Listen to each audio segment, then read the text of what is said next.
Everyone, low quality here with another build. This time we're going with a Rend weapon swap build. We're going to be rocking Walking Arsenal, and we're also going to be taking the benefits that come with that. How we're going to get the weapon swap off is Frenzy is going to be dual wielding one-handed maces. Rend is going to be using our two-handed slashing. And Leap is actually going to be our third skill that's going to be using the two-handed bludgeoning. So all of those together, and we're going to be weapon swapping most of our attacks. We're also using Iron Maelstrom, so this is a guaranteed weapon swap. But yeah, overall, the main concept in this build is going to be bleed, stun once again, a bunch of cooldown reduction on certain skills, and then like a decently optimized Paragon board this time. We are only taking one shout just to fit in all these active skills. But I'm pretty excited for this one. Oh, and Thorns. There's a lot. I think he can take the Thorns out and it would be a totally fine build. So to start, we're going to look at how we apply Vulnerable. And if you take Enhanced Rend, it says dealing direct damage with Rend extends the duration of Vulnerable. This is insanely strong. It doesn't apply it though. So how we apply it is we take the exploit glyph. Anytime you damage somebody, apply Vulnerable. You can't reapply it with the glyph, but you can reapply it with Rend. So this is insane. I think we'll see a bunch of support barbs taking this combo in the future if Vulnerable is kind of hard to get going. The weapon swap portion of the build kind of runs into this concept of trying to buff Leap and then trying to get Leap's damage to bleed and then trying to proc that bleed.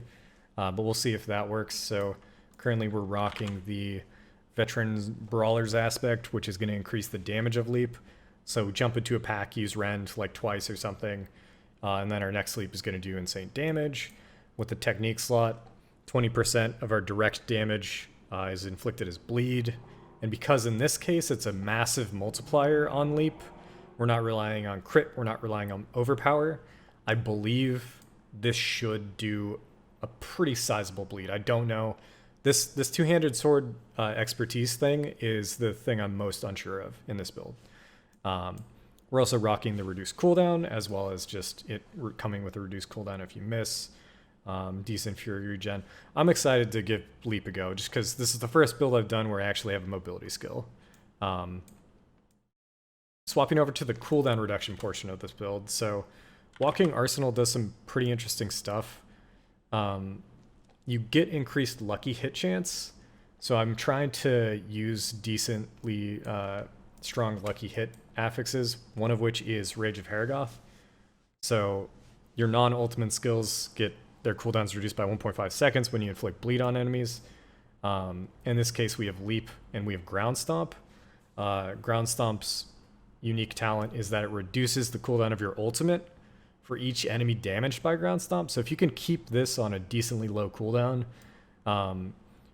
you can Iron Maelstrom a good amount, right? So that's the ebb and flow that I'm going to try to go with this build. See if we can keep the cooldown of Ground Stomp down, giving us a bunch of Iron Maelstrom procs. We're also going to be doing 100,000 Steps Boots, which auto-proc Ground Stomp. I'm unsure if this cares about the cooldown. I'm assuming it doesn't. If it does some weird shit where this triggers the cooldown, or if it's on cooldown, this doesn't proc, we'll swap these boots off. But for now, I'm assuming that it just auto-procs it. And then also we're using, where's it at? Yeah.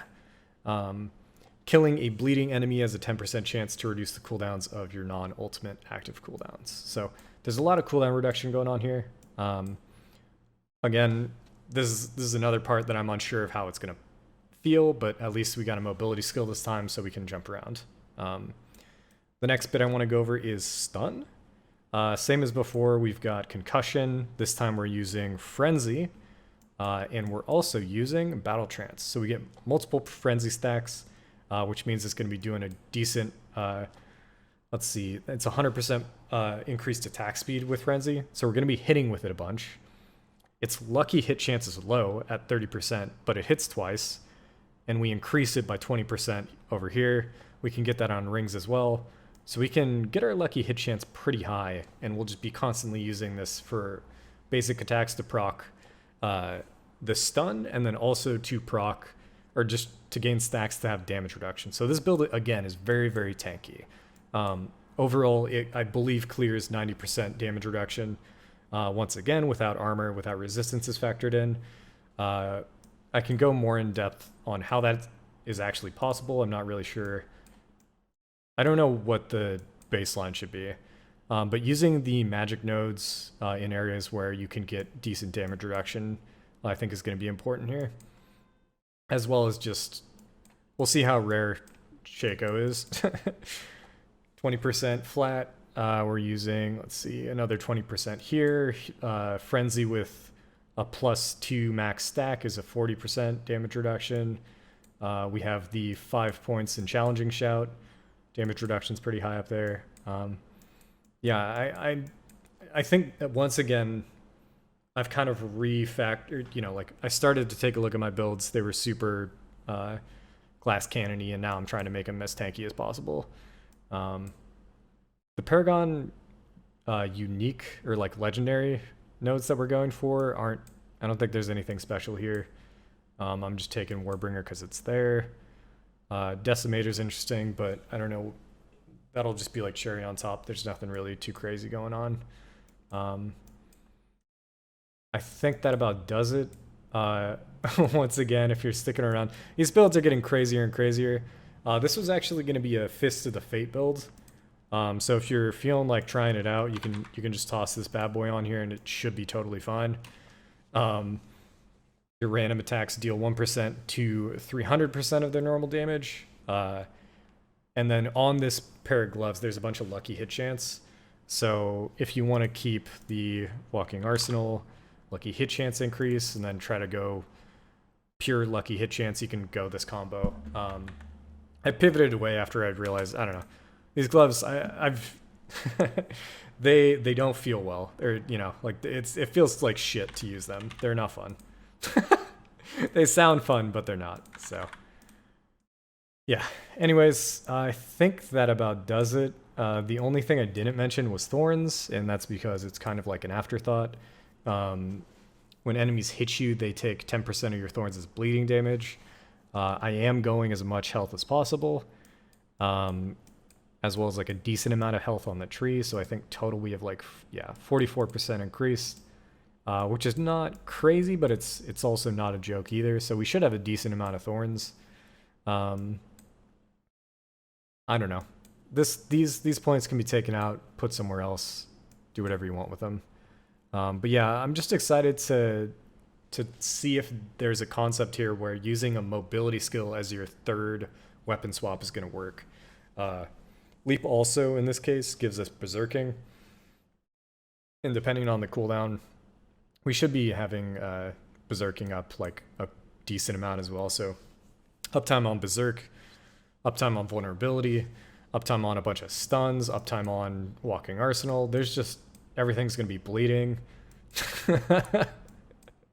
Once again, another build I am excited to try out. This one I honestly could level with. I don't know if I will. I'm going to keep going, and I'm going to drop the Whirlwind builds on the day right before launch, some shit like that. Just because I feel like that is going to be what I'm going to use to farm most stuff, but who knows, maybe actually rocking a Leap cooldown build will actually be faster.